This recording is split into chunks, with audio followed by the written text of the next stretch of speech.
So మా ఊళ్ళో like government job అంటే ఓకే, ఎవరైనా సరే అనేసి ఇవ్వాలనుకుంటారు. సో నాకు అప్పుడు 20 ఇయర్సే ఉంటుండే. అప్పుడు పెళ్ళి చేసిండ్రు. సరేలే అయిందేదో అయిపోయింది అనుకుంటే ఆయన నన్ను చాలా బాగా చూసుకునేవాడు, ఏమనేవాడు కాదు. పెళ్ళైన వెంటనే నేను కన్సీవ్ అయినా. అప్పుడు ఎంత బాగా చూసుకునేవాడంటే వేరే వాళ్ళకి చూసుకుంటే కుళ్ళు పడేంత బాగా చూసుకుంటుండే. ఫ్రూట్స్ కానీ నాకు ఫుడ్ కానీ నాకు దగ్గర ఉండకపోయేవాడు. ఆయన సోల్జర్, నా దగ్గర ఉండకపోయినా కానీ చాలా బాగా like time to time phone చేస్తుండే, తిన్నావా లేదా అన్నీ అడుగుతుండే. ఎంత బాగా చూసుకోవాలో అంత బాగా చూసుకుంటుండే. నా బేబీ పుట్టిన తర్వాత కూడా బేబీ కోసం కూడా చాలానే చేసిండు.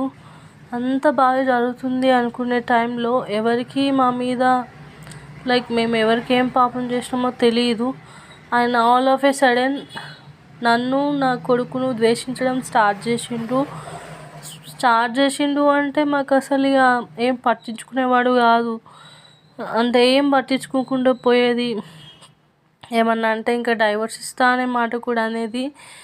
కానీ సరేలే ఈరోజు కాకపోతే రేపు మారుతాడు అనేసి అనుకున్నాం.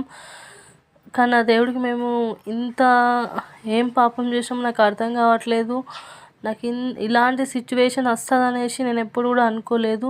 ఆయన పెళ్ళికి ముందు కూడా ఫ్రెండ్స్ అంటుండే కానీ లైక్ ఫ్రెండ్స్ని ఎంతవరకు ఉంచాలో అంతవరకు, ఫ్యామిలీని ఎంతవరకు చూసుకోవాలో అంతవరకు చూసుకుంటుండే. కానీ ఎప్పుడైతే మా మీద ద్వేషం పెరిగిందో అప్పుడు ఫ్రెండ్స్ అనుకుంటూ తిరుగుతుండే. ఇంకా మా మా అమ్మ వాళ్ళు కూడా మమ్మల్ని పట్టించుకోకుండా పోయేవాళ్ళు. ఇక నేను నా కొడుకు మా అనాథల్లాగా అనుకోవాలి. ఇక మా పేరెంట్స్, మా అమ్మ నాన్న లేకపోతే ఇక మొత్తం అనాథల్లాగానే. మా పేరెంట్స్ ఉండడం వల్ల మమ్మల్ని చూసుకున్నారు. సో అట్లా ఉంటే సో ఇప్పుడు ఆయన హెల్త్ ఇష్యూస్ వల్ల సోల్జర్ డిపార్ట్మెంట్ నుంచి రిటైర్డ్ అయ్యారు. సరేలే ఇప్పుడైనా మారుతాడు అనుకుంటే